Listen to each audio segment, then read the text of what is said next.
तो communication skill में जो हमारा लास्ट टॉपिक था वो था interaction with the patient and the professionals. इसके बाद जो हमारा एक टॉपिक आता है वो आता है आपका वर्बल कम्युनिकेशन स्किल्स। ठीक है, वर्बल कम्युनिकेशन स्किल क्या होती है, हमने एक बार पहले ओवरव्यू में पढ़ा था, समझा था कि वर्बल कम्युनिकेशन स्किल में बेसिकली जब दो लोग आपस में बात कर रहे हैं वर्बली ओरली, तो वो चीज़ यहाँ पे वर्बल कम्युनिकेशन कहलाती है। ठीक है, और इसके अंदर मेजर चीज़ें जो आपके लिए बहुत ज़्यादा इंपॉर्टेंट है वो है एक एक्टिव लिसनिंग। एक्टिव लिसनिंग ठीक है, तो वर्बल कम्युनिकेशन में या इसके पहले वाली जो भी हमने कम्युनिकेशन देखी थी, वर्बल कम्युनिकेशन एक तो मेजरली दो टाइप्स की हमारे पास हो सकती है। एक तो हमारे पास हो सकती है 1-to-1, जिसमें हम individually by face to face किसी से बात कर रहे हैं वो चीज़, या फिर दूसरी हो सकती है over the telephone. Over the telephone में भी हम किसी से वर्बली बात कर सकते हैं, तो वो चीज़ आपकी यहाँ पे वर्बल कम्युनिकेशन होगी। ठीक है, बट दोनों ही केस में जो आपकी एक बहुत इंपॉर्टेंट पैरामीटर यहाँ पे रोल प्ले करता है वो है active listening. Active listening mean जो भी आपका एक सेंडर है, हमने दो चीज़ें देखी थी, एक यहाँ पे सेंडर होगा जो अपनी बात को कन्वे यहाँ पे करेगा, और दूसरा होगा यहाँ पे रिसीवर। ठीक है, जैसे फॉर एग्जाम्पल के लिए मैं यहाँ पे कह सकती हूँ, एक आपका जो फार्मासिस्ट है, फार्मासिस्ट, इसको हम यहाँ पे हेल्थ केयर प्रोफेशनल भी कह सकते हैं, या फिर कोई भी और हेल्थ केयर प्रोफेशनल यहाँ पे आ सकता है, जैसे कि डॉक्टर हो गया, नर्स हो गया, ये सारी चीज़ें। अब अल्टीमेटली इन्होंने अपना कोई भी मैसेज है, कोई भी चीज़, कोई भी इन्फॉर्मेशन वो कन्वे कर रहे हैं किसको, अपने पेशेंट को। तो ये चीज़ यहाँ पे एक सेंडर हो गया और दूसरा एक यहाँ पे रिसीवर हो गया। तो बेसिकली दोनों ही चीज़ वर्बली कर रहे हैं, ये इसको समझा रहा है कि आपको ये पर्टिकुलर मेडिकामेंट कैसे लेना है, इस डिजीज़ में आपको क्या ध्यान रखना है। तो ये पूरा प्रॉपर एक आपका वर्बल कम्युनिकेशन का एग्जाम्पल है। बट इस पर्टिकुलर चीज़ के अंदर यहाँ पे एक्टिव लिसनिंग होना बहुत ज़्यादा इंपॉर्टेंट है। राइट, अगर यहाँ पे पेशेंट जो है वो ध्यान से हमारे फार्मासिस्ट की या फिर हेल्थ केयर प्रोफेशनल की बात नहीं सुन पाएगा, तो उसको अल्टीमेटली कोई ना कोई मेडिकामेंट लेने में कोई इशू होगा, प्लस फिर उसके बाद में उसकी डिजीज़ के ऊपर, उसकी हेल्थ के ऊपर ये मेजर इम्पैक्ट यहाँ पे डाल सकता है। तो वर्बल कम्युनिकेशन में it is very essential to understand and to listen the sender's information, understand and to listen. तो ये पर्टिकुलर चीज़ आपकी एक्टिव लिसनिंग के अंदर यहाँ पे आ सकती है। ठीक है, तो ये पर्टिकुलर चीज़ तो 1-to-1 कन्वर्सेशन के अंदर होगी। दूसरा, आप ओवर द टेलीफोन करोगे, दैट मीन्स आप ऑन कॉल किसी भी पेशेंट से, किसी भी हेल्थ केयर प्रोफेशनल से वहाँ पे बात कर रहे हो, तो वो पर्टिकुलर चीज़ आपकी over the telephone verbal communication के अंडर में आ सकती है। क्लियर? दूसरा, इसी के बाद में जब हम एक एक्टिव लिसनिंग की बात कर रहे हैं, तो एक्टिव लिसनिंग के अंदर आपके कुछ यहाँ पे इंपॉर्टेंट पैरामीटर्स आ सकते हैं, जिनकी चीज़ों का हमें बहुत ज़्यादा ध्यान रखना होता है। जिसके अंदर एक्टिव लिसनिंग में तो सबसे पहले जो भी आपका इंडिविजुअल है, जो भी अपनी बातें बोल रहा है, उसकी बातें आपको सुननी है ऑब्वियसली। ठीक है, ये चीज़ यहाँ पे आ रही है, इंडिविजुअल की जो भी हमारे पास इन्फॉर्मेशन है उसे हमें यहाँ पे लिसन करना है। दूसरा, उस पर्टिकुलर चीज़ को हमको यहाँ पे अंडरस्टैंड करने की कोशिश करनी है। ठीक है, नेक्स्ट इसके अंदर ये चीज़ आ सकती है कि जितनी भी आपके पास बैरियर्स वहाँ पे आ सकते हैं उनको आपको अवॉइड करना है। अवॉइड कोई भी आपका प्रोफेशनल या फिर पर्सनल बैरियर यहाँ पे आ सकता है, तो उसको आपको अवॉइड करना है। दैट मीन जैसे अगर कोई दो लोग आपस में बात कर रहे हैं, कोई इन्फॉर्मेशन आ रही है, आपका कॉल रिंग हो रहा है, टेक्स्ट आ रहे हैं, मैसेजेस आ रहे हैं, आपका ध्यान कहीं और जा रहा है, तो ये सारी चीज़ें आपको बेसिकली अवॉइड करनी होती है किसी भी एक वर्बल कम्युनिकेशन के अंदर। और नेक्स्ट इसके बाद में आता है यहाँ पे minimise interruption. Minimise interruption minimise रखना है। दैट मीन्स बीच में कम से कम आपको इंटरप्ट करना है सामने वाली बात को। जब वो अपना पार्ट खत्म कर दे उसके बाद ही हमें यहाँ पे दूसरी बात स्टार्ट करनी चाहिए, या उसके रिस्पेक्ट में जो भी आप अपना आंसर देना चाहते हो फिर वो चीज़ आपकी बाद में होनी चाहिए। ठीक है, और वर्बल कम्युनिकेशन में सबसे इंपॉर्टेंट चीज़ यहाँ पर हो सकती है एक बॉडी लैंग्वेज और जो भी हमारे जेस्चर्स होते हैं वो। जैसे कोई भी दो लोग आपस में बात कर रहे हैं तो सामने वाले की बॉडी लैंग्वेज, रिसीवर की बॉडी लैंग्वेज देख के हम ये चीज़ एनालाइज कर सकते हैं कि उसको हमारी बात समझ में आ रही है, कितनी आ रही है, वो कुछ कहना चाहता है या नहीं कहना चाहता है। तो बॉडी लैंग्वेज और जेस्चर्स यहाँ पे बहुत इंपॉर्टेंट रोल प्ले करते हैं किसी भी वर्बल कम्युनिकेशन के अंदर। ठीक है, ये सारी चीज़ें एक्टिव लिसनिंग के अंदर एक बहुत इंपॉर्टेंट रोल प्ले यहाँ पर करती है। ठीक है, एक्टिव लिसनिंग में इस पर्टिकुलर पार्ट के बाद हमारे पास आती है ऑब्जर्वेशंस और असेसमेंट।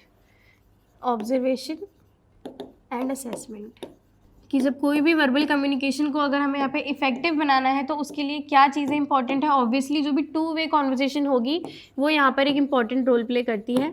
2-वे कॉन्वर्सेशन या फिर communication. Two way communication that means जो भी आपका सेंडर है और जो रिसीवर है दोनों की जो चीज़ें हैं दोनों चीज़ें बैलेंस्ड है। ऐसा नहीं है कि बस एक बोले ही जा रहा है और दूसरा चुपचाप सुने ही जा रहा है, तो वो पर्टिकुलर चीज़ इसको हमें यहाँ पे अवॉइड करनी है।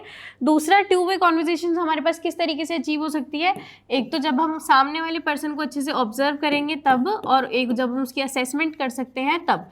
तो बेसिकली ये दोनों पैरामीटर यहाँ पे इंपॉर्टेंट रोल प्ले करते हैं ये देखने के लिए कि आपका जो वर्बल कम्युनिकेशन हो रहा है वो इफेक्टिव हो भी रहा है या फिर नहीं हो रहा है। ठीक है, तो इस चीज़ में आपको ऑब्जर्व और असेसमेंट करने के लिए मैंने अभी आपको बताया बहुत इंपॉर्टेंट एक चीज़ है आपके पास यहाँ पे, बॉडी लैंग्वेज। ठीक है, बॉडी लैंग्वेज है, कोई भी पर्सन के जेस्चर्स हैं, जो भी कोई वो एक्सप्रेशन यहाँ पर दे रहा है, इन सारी चीज़ों से हम एक बार के लिए एनालाइज कर सकते हैं कि सामने वाला जो पर्सन है वो क्या बिहेव कर रहा है, क्या रिएक्ट कर रहा है, उसको क्या चीज़ें समझ में आ रही है या फिर नहीं आ रही है। ठीक है, दूसरा, इसी के अंदर ऑब्जर्वेशन और असेसमेंट में जब भी आप किसी से बात कर रहे हो तो एक ये होता है कि हमें आई लेवल के ऊपर रह के बात करनी चाहिए। तो अगर आप लोग बैठे हो, खड़े हो, तो जो भी है आपका एक सेम आई लेवल होना चाहिए। सिट और stand at same I level. I level same होने के साथ साथ में यहाँ पर एक आई कांटेक्ट का बहुत इंपॉर्टेंट रोल है।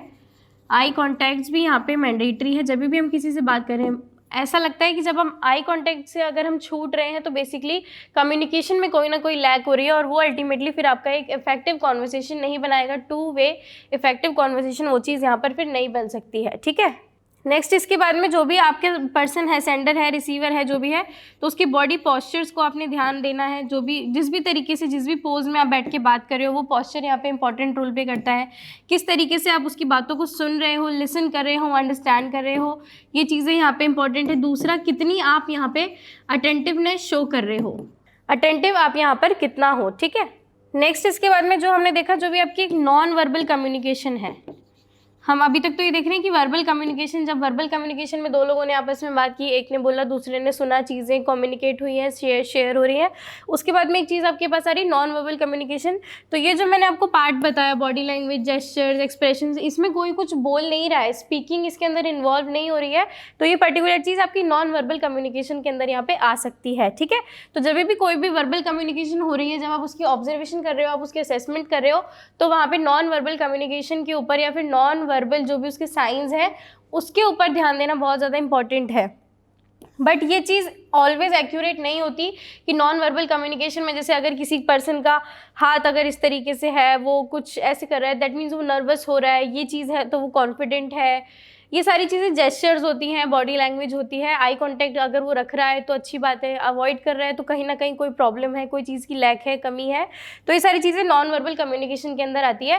तो जब भी किसी भी टू वे इफेक्टिव कॉन्वर्जेशन अगर आपको प्रिपेयर करनी है तो वहाँ पे verbal as well as non verbal communication के ऊपर हमें यहाँ पे फोकस करना ही पड़ता है।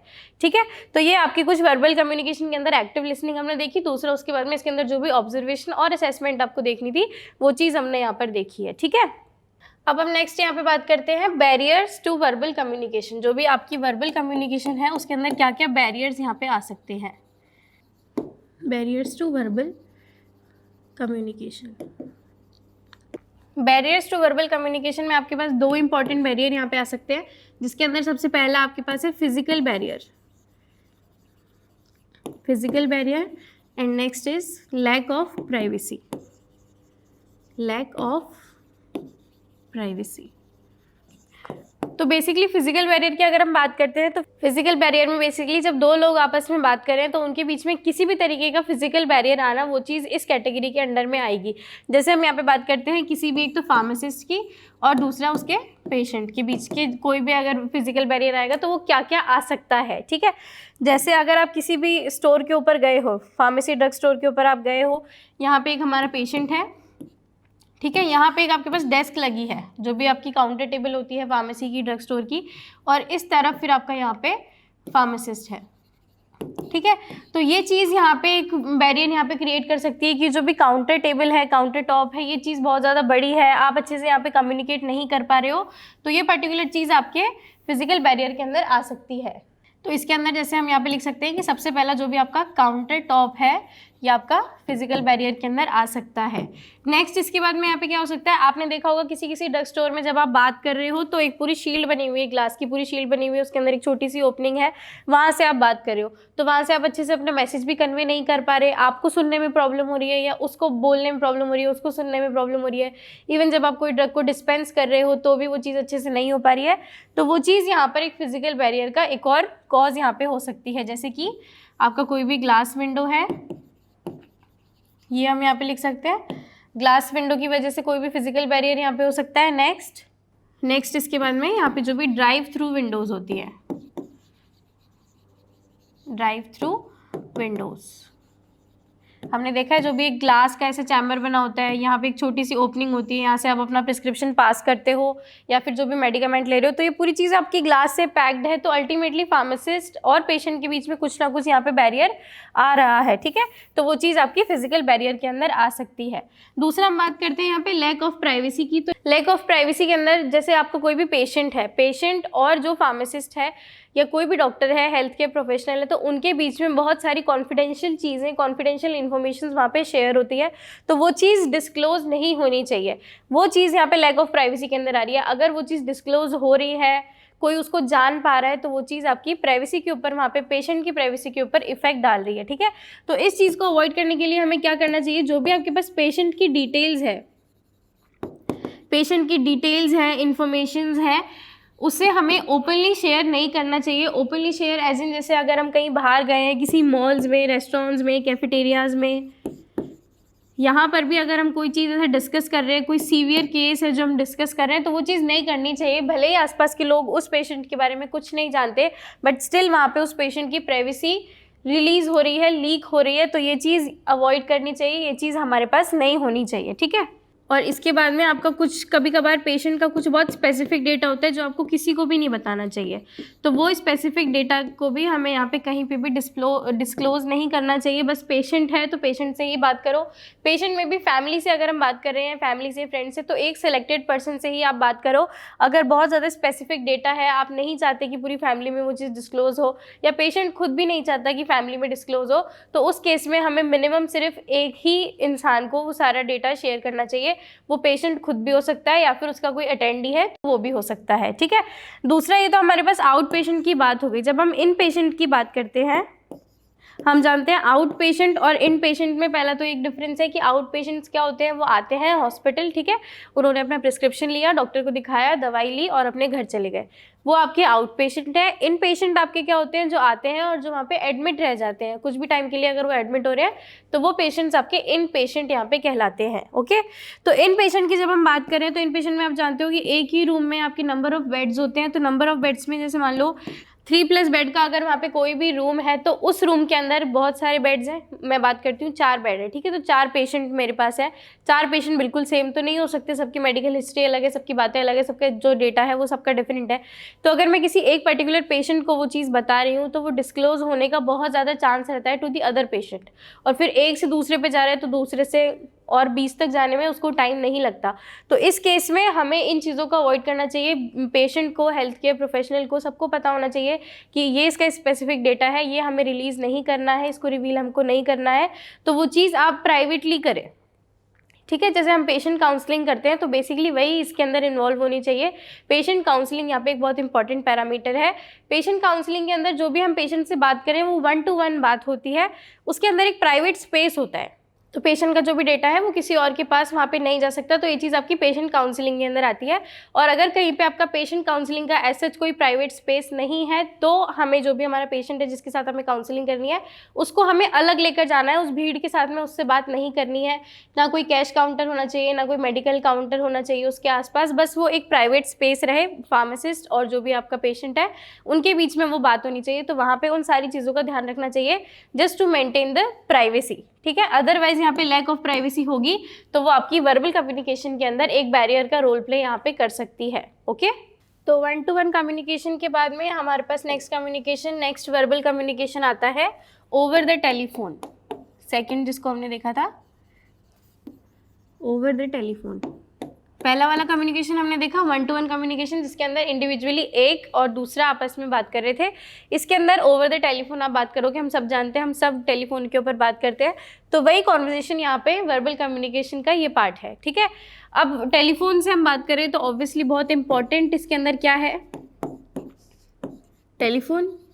ऑब्वियसली जिससे भी आप बात कर रहे हो, जिस भी मोड से आप बात कर रहे हो, तो वो मोड तो यहाँ पर होना इंपॉर्टेंट है, तो वो चीज़ है वो आपकी टेलीफोन, ठीक है। अब आप टेलीफोन से हम बात कर सकते हैं हमारे फ्रेंड से, फैमिली से, डॉक्टर्स से, पेशेंट से, इन सारी चीज़ों से बात कर सकते हैं, तो वो आपकी over the telephone verbal communication category के अंदर आता है, ठीक है। अब ओवर द टेलीफोन हम बात करें तो हम बिल्कुल सामने वाले को नहीं देख सकते, राइट। सामने वाले को हम सिर्फ वर्बली हम लोग बात कर सकते हैं, दोनों लोग आपस में, तो कुछ भी मिसकंसेप्शन ना हो, कोई चीज़ गलत ना समझी जाए, इसके लिए हमें यहाँ पे बिल्कुल क्लियरली बात करनी होगी, स्पीक क्लियरली, राइट। जैसे अगर हम फेस टू फेस यहाँ पे बात कर रहे हैं, तो अगर मैं कोई चीज़ बोल रही हूँ तो मेरे एक्सप्रेशन से भी वो चीज़ आप पता लगा सकते हो कि हाँ ये क्या कहना चाहते हैं या क्या है, तो वो चीज़ ओवर द टेलीफोन पॉसिबल नहीं है, इसलिए उस केस में स्पीक क्लियरली बहुत ज़्यादा इंपॉर्टेंट है। सिमिलरली जैसे अगर आप साफ कह रहे हो तो सामने वाले को सुनना भी उतनी ही ध्यान से पड़ेगा, तो इसके अंदर लिसन केयरफुली भी आ सकता है, राइट। जो भी हमारे पास बात हो रही है आपको उसको क्लियरली बोलना है और सामने वाले को उसको क्लियरली सुनना है, और चीज़ें जो होनी चाहिए वो ऑर्गेनाइज्ड होनी चाहिए। मतलब एक बार में ऐसा नहीं है कि दोनों ही बोल रहे हैं, एक बार में एक बोलेगा दूसरा सुनेगा। हम सब जानते हैं टेलीफोन पे हम सब बात करते हैं, हम किस तरीके से यहाँ पे बात करते हैं, तो वो सारे पैरामीटर्स यहाँ पर होने चाहिए, ठीक है। दूसरा, अगर हम किसी भी ओवर द टेलीफोन हम बात कर रहे हैं किसी भी अननोन नंबर से या फिर स्ट्रेंजर से, आपको पता है आपके पास कोई भी अननोन नंबर, कोई भी कॉल आ रही है, तो अननोन नंबर वाले की रिस्पॉन्सिबिलिटी है कि वो अपने आप को एड्रेस करे, किस तरीके से अपना नाम बताए और अपना जो भी पर्पस है, उसने किस वजह से कॉल किया है, ये चीज़ यहाँ पर बताए। क्लियर? तो name and purpose should be addressed by the, जो भी आपका अननोन नंबर है, कॉलर है, उसको ये चीज़ें यहाँ पर बतानी चाहिए, ठीक है। अगर हम एज अ फार्मासिस्ट हैं तो हमारे पास अननोन नंबर का कॉल आएगा, तो जो भी है वो अपना बताए कि मेरा नाम ये है और मैं आपका पेशेंट हूँ, मैं आपसे तब तब दवाई लेके गया था, अब मुझे ये डाउट है, ठीक है। तो ये चीज़ यहाँ पर होनी चाहिए। दूसरी, इसके अंदर जब भी हम किसी पेशेंट से बात करें तो कभी कभार हमारे पास बहुत ज़्यादा एंग्री फ्रस्ट्रेटेड पेशेंट आ जाता है ना। एंग्री फ्रस्ट्रेटेड पेशेंट हमारे पास आ सकता है, तो उस केस के अंदर फार्मासिस्ट की रिस्पॉन्सिबिलिटी है कि वो वहाँ पे कामली काम करे, अच्छे से उसको सुने, जो भी उसका मैटर है उसको समझे, फिर उसके बाद में कुछ एक्ट करे। ऐसा नहीं है कि पेशेंट अगर गुस्से में है तो आप भी उसको गुस्से में जवाब दे दो, ये चीज़ पॉसिबल नहीं होनी चाहिए, ठीक है। तो यहाँ पे आपको जो भी फार्मासिस्ट है उसको कामली यहाँ पे बिहेव करना है, शांति से उसको उसकी बात सुननी है, लिसन, या फिर हम इसको एक्टिवली लिसनिंग भी कह सकते हैं, कि उसको क्या इशू है उसके ऊपर आपको यहाँ पे फोकस करना है, फिर उसके बाद में उसको यहाँ पे रिएक्ट करना है जिस भी तरीके से वो बात कर रहा है। क्योंकि पेशेंट जो है वो एक बार को गुस्सा आप पे हो सकता है, वो आपकी चीज़ों के ऊपर नेगेटिव रोल प्ले कर सकता है, नेगेटिव आपसे बात कर सकता है, बट फार्मासिस्ट ये चीज़ नहीं कर सकता, क्योंकि फार्मासिस्ट जो है वो एक प्रोफेशनल पर्सन के अंदर आता है, तो ये वो चीज़ नहीं कर सकता, राइट। इसके अंदर जो भी पेशेंट का जो भी प्रॉब्लम है, उस सारी प्रॉब्लम को एक फार्मासिस्ट की क्या रिस्पॉन्सिबिलिटी है कि वो उसको प्रोफेशनली सुने और प्रोफेशनली उसके बाद में एक्ट करे, ठीक है। तो ये वर्बल कम्युनिकेशन के अंदर ओवर द टेलीफोन में आपका इतना ही मैटर रहता है, हम जिससे बात करते हैं, जो हमारा सोर्स है वो इंपॉर्टेंट है, किससे बात करते हैं, अगर कोई अननोन आ गया तो किस तरीके से बात करनी चाहिए, कोई पेशेंट अगर टैकल नहीं हो पा रहा तो किस तरीके से वहाँ पे बिहेव करना चाहिए, तो ये सारी चीज़ें आपकी वर्बल कम्युनिकेशन के अंदर आ जाती है, ठीक है। इसके बाद जो भी हमारा नेक्स्ट टॉपिक है वो है written communication skills. So our next topic is written communication skills. Written communication skills. Basically हम अभी तक वर्बल वाली चीज़ देख रहे थे, वर्बल कम्युनिकेशन, उसके अंदर हमारी स्पीकिंग इन्वॉल्व होती है, बट रिटन कम्युनिकेशन स्किल्स के अंदर आपकी स्पीकिंग इन्वॉल्व नहीं होगी। बेसिकली अगर मैं रिटन कम्युनिकेशन स्किल की बात करूँ तो इसका बेस्ट एग्जाम्पल है कि आपको डॉक्टर एक प्रिस्क्रिप्शन दे रहा है और वही प्रिस्क्रिप्शन आप आगे कन्वे कर रहे हो टू द फार्मासिस्ट, या फिर और आपको अपनी जब हिस्ट्री दिखानी होती है तो आपके पास नंबर ऑफ डॉक्यूमेंट्स होते हैं। तो बेसिकली वही चीज़ एक आपकी रिटन कम्युनिकेशन के अंदर आती है कि पेशेंट का जितना भी डेटा है वो सारा कलेक्टेड रहता है, रिकॉर्डेड रहता है, तो वो चीज़ आपकी रिटन कम्युनिकेशन से ही पॉसिबल हो सकती है, ठीक है। तो अगर हम यहाँ पे फार्मासिस्ट की बात कर रहे हैं, तो फार्मासिस्ट की एक ड्यूटी होती है कि उसको जितनी भी पेशेंट की इन्फॉर्मेशन है, पेशेंट का जितना भी डेटा उसके पास लाया जा रहा है, उसको वो एक्यूरेटली और इफ़ेक्टिवली, मतलब बिल्कुल सही तरीके से, एक्यूरेटली, सही तरीके से और इफ़ेक्टिव तरीके से, मतलब जिस तरीके से जो भी मैनर है उस मैनर के अंदर एक्यूरेटली और इफ़ेक्टिव वे में वो जितना भी पेशेंट इन्फॉर्मेशन है उसको कलेक्ट कर सके, उसकी डॉक्यूमेंटेशन कर सके। तो बेसिकली ये फार्मासिस्ट की रिस्पॉन्सिबिलिटी है। किसके अंदर करेगा? वो चीज़ आपकी पेशेंट की हम फाइल्स वगैरह बनाते हैं, फाइल्स रिकॉर्ड्स बनाते हैं, उसके अंदर फार्मासिस्ट की ड्यूटी है कि जितना भी पेशेंट का आपके पास डेटा आया है, जितनी भी इन्फॉर्मेशन उसके पास गैदर हुई है, उन सबको वो अच्छे से कलेक्ट करके एक अपना रिकॉर्ड बना ले। तो बेसिकली जो भी रिकॉर्ड यहाँ पे बनेगा, इस पर्टिकुलर रिकॉर्ड को हम बोलते हैं PMR, राइट। PMR मीन्स आपका है patient medication record, patient medication record. Basically ये वो रिकॉर्ड है जिसके अंदर पेशेंट की सारी हिस्ट्री आ जाती है, पेशेंट कब से आपका मेडिकेशन ले रहा है, उसको कब कौन सी डिजीज़ हुई थी, क्या क्या उसने ट्रीटमेंट लिया था, वो किस डॉक्टर के पास गया था, जितना भी डेटा आता है वो सारा PMR के अंदर आ जाता है। तो ये PMR आपका मेंटेन करना जो इन पेशेंट के लिए फार्मासिस्ट होते हैं, उनकी बेसिक एक रिस्पॉन्सिबिलिटी होती है पेशेंट का PMR यहाँ पे मेंटेन करना, ठीक है। तो अगर हम मेजरली यहाँ पे PMR की बात करते हैं, पेशेंट मेडिकल रिकॉर्ड की बात करते हैं, तो PMR एक्चुअल में होता क्या है? PMR is a primary written communication tool, right. Written communication tool है, वो हमने देखा कि जो भी आपके पास प्रिस्क्रिप्शन आए हैं, नंबर ऑफ प्रिस्क्रिप्शंस आपने गैदर किया है, तो वो आपका एक रिकॉर्ड यहाँ पे बना है। बेसिकली वही चीज़ आपकी PMR कहलाएगी। तो यहाँ पे बहुत सारे रिटन कम्युनिकेशन टूल की यहाँ पे एक फाइल बनी हुई है basically for all the HCPs। HCP यहाँ पर क्या है? जितने भी आपके हेल्थ केयर प्रोफेशनल्स ने आपको रिटर्न में जो भी आपको डेटा दिया है वो चीज़ है HCP, that means health care professionals. इसके अंदर आपके डॉक्टर्स भी आ जाते हैं, नर्सेज भी आ जाती हैं, फार्मासिस्ट भी आ जाता है, जितने भी लोग यहाँ पर आपको हेल्प कर रहे हैं आपके डिजीज़ में, आपके ट्रीटमेंट में, वो सारे आपके हेल्थ केयर प्रोफेशनल्स होते हैं, राइट। तो वो हेल्थ केयर प्रोफेशनल्स का एक रिटन कम्युनिकेशन टूल है, दैट मीन्स उससे वो बात कर सकते हैं। जैसे अगर हम एक पिछले डॉक्टर के पास गए हैं, पिछले डॉक्टर ने हमें एक प्रिस्क्रिप्शन दिया है, उस प्रिस्क्रिप्शन के अंदर आपका सारा डेटा है, आपकी डायग्नोसिस है, आपका ट्रीटमेंट है, कब तक ट्रीटमेंट चलेगा, वो सारी चीज़। फिर आप जब अपने नेक्स्ट पेशेंट के पास जाओगे तो आप अपनी वो फाइल, अपना वो रिकॉर्ड वहाँ पे दिखा सकते हो। दैट मीन्स एक उन दोनों के बीच में एक रिटन कम्युनिकेशन हुई है। वो दोनों एक दूसरे को नहीं जानते, बट स्टिल ये वाला डॉक्टर जानता है कि आपके पहले वाले डॉक्टर ने आपको क्या क्या चीज़ें बताई थी, क्या क्या अवॉइड हुआ था, क्या क्या चीज़ें उसने ध्यान रखी थी, तो वो आगे उनको कंटिन्यूटी में रखेगा। तो बेसिकली ये आपका कम्युनिकेशन टूल हो जाएगा, राइट। नेक्स्ट इसके बाद में हम बात करते हैं कि आपके आउट पेशेंट और इन पेशेंट की। पेशेंट्स हम जानते हैं दो टाइप्स के होते हैं। एक पेशेंट जो आपका आया है, उसने अपना प्रिस्क्रिप्शन लिया, दवाई लिखवाई और दवाई लेकर वो चला गया, वो आपका आउट पेशेंट है। सिमिलरली आपका जो इन पेशेंट है वो आपका आएगा हॉस्पिटल में, बट वो क्या हो जाएगा, वहाँ पे भर्ती हो जाता है। बेसिकली सिंपल वर्ड्स में हम कहें तो वो आपका इन पेशेंट रहेगा। तो जो आउट पेशेंट के लिए PMR होगी और जो इन पेशेंट के लिए PMR होगी, उनके अंदर क्या डिफरेंस रहेगा कि जो आउट पेशेंट की PMR है उसके अंदर डॉक्टर क्या करेगा, जो भी उसकी प्रोग्रेस रिपोर्ट है, प्रोग्रेस जो भी उस पेशेंट की हुई है, वो सारी चीज़ों को अपने उस रिकॉर्ड के अंदर वहाँ पे लिख देगा, राइट। प्रोग्रेस रिपोर्ट को, उन सारी चीज़ों को वो अपने PMR में यहाँ पर लिख सकता है, ठीक है। जैसे कि अगर मान लो कि आपका एक अच्छा खासा लंबा ट्रीटमेंट चल रहा है, आउट पेशेंट में आप हो, तो आपके प्रिस्क्रिप्शन के ऊपर जैसे 15 दिन बाद में आप दोबारा आए हो दिखाने, तो 15 दिन बाद में उसने देख लिया कि हाँ ये चीज़ ठीक हो गई है, तो इस मेडिकेशन को अब मुझे यहाँ से रिमूव करना है और अब आगे आपको मुझे 5 दिन बाद दिखाने आना है देखने के लिए कि अब क्या आपकी यहाँ पे प्रोग्रेस चल रही है। तो जितनी भी प्रोग्रेस रिपोर्ट होगी वो सारी चीज़ें उसके अंदर लिख लेगा। आफ्टर एवरी विजिट, जितनी बार भी वो डॉक्टर के पास जाएगा उतनी बार वो उस प्रिस्क्रिप्शन के अंदर अपनी रिपोर्टिंग करेगा कि अब इस पेशेंट का क्या स्टेटस चल रहा है, ठीक है। सेम चीज़ जब हम यहाँ पे इन पेशेंट की बात करते हैं, तो इन पेशेंट आपका वो पेशेंट है जो आपका ऑलरेडी हॉस्पिटल के अंदर रह रहा है, वो आता जाता नहीं है, तो उसके पास तो एक अपनी फाइल बनी होगी अलग से ही। तो उसके अंदर क्या करेगा, वो डेली प्रोग्रेस नोट्स लिख देगा, डेली प्रोग्रेस उसकी रिपोर्ट करेगा। इन पेशेंट के अंदर जो भी पेशेंट है उसके पास डॉक्टर आता है, उसकी रिपोर्टिंग लेता है, अब आपको क्या फील हो रहा है क्या नहीं, तो वो सारी चीज़ें जो भी उसकी एक पर्टिकुलर रिकॉर्ड है, पर्टिकुलर PMR है, उसके अंदर वो सारी चीज़ों की एंट्री यहाँ पर कर देगा। क्लियर।